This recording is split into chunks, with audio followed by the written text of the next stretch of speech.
This video has been brought to you by Apacer. Links to their Facebook page and website are in the description. So the LED RAM thing is definitely here to stay. So let's take a look at a couple of kits from Apacer and see how they fare.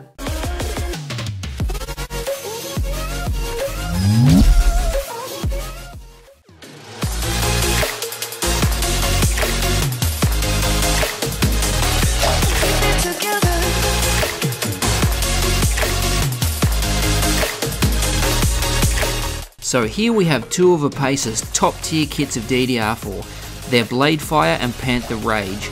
Let's take a look at the Bladefire first, because of the two this is my favourite, and what a surprise, it is black and red after all.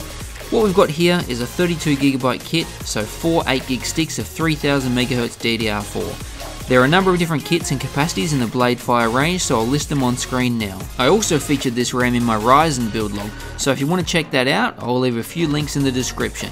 What I like about the Bladefire is its very unique look. In the right motherboard, these RAM sticks look incredible.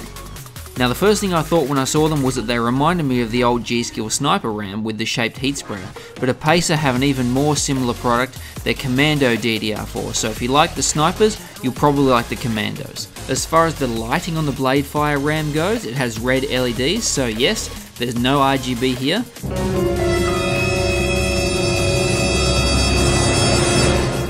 But you know what? I don't think this RAM kit needs it. It's got a predetermined colour theme, so having RGB wouldn't look right anyway. But if you're already a big fan of red and black like me, this won't be an issue. Apacer called their lighting effect on the Bladefire RAM Heartbeat. No, it's not named after that heartbeat. It's called Heartbeat because it blinks 44 times a minute. And if you have a full set of 4 sticks, it does look really good.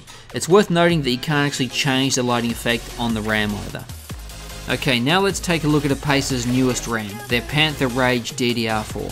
What I've got here is a 16GB kit, so 2 8GB sticks rated at 2400 MHz. And like the Bladefire range, there's a number of different kits and capacities, so I'll list them on screen now. Now I haven't featured this RAM in a build just yet, but I will be soon, so make sure that you stay tuned for that. However, I have played around with it a bit in my test bench and on a few different boards I had laying about, and again, pick the right board and this RAM looks amazing.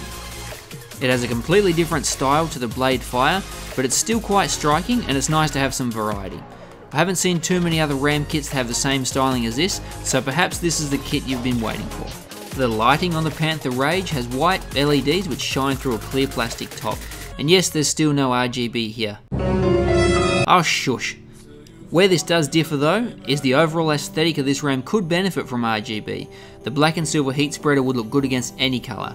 The Panther Rage has the same LED lighting effect as the Bladefire, being the heartbeat mode, and you can't change the lighting effect on this RAM either. As far as the unboxing experience goes with the RAM, both kits come in their own nice box with a windowed panel, so you get a look at the RAM prior to purchase, and all you get inside is just the RAM in a protective shell, you don't get anything else. Although it would have been nice to get some case badges.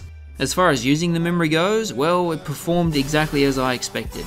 It's memory, there's often no issues out of the box. All I did was enable the XMP profile in the motherboard BIOS, and it worked out its rated speed and timings. This RAM is aimed and even advertised as overclocking memory, and I'm going to disappoint some of you here because RAM overclocking is something that I've never really ventured into, and enabling XMP doesn't really count as overclocking. I did however run some benchmarks on both sets of RAM running at their rated speeds, and this was the result.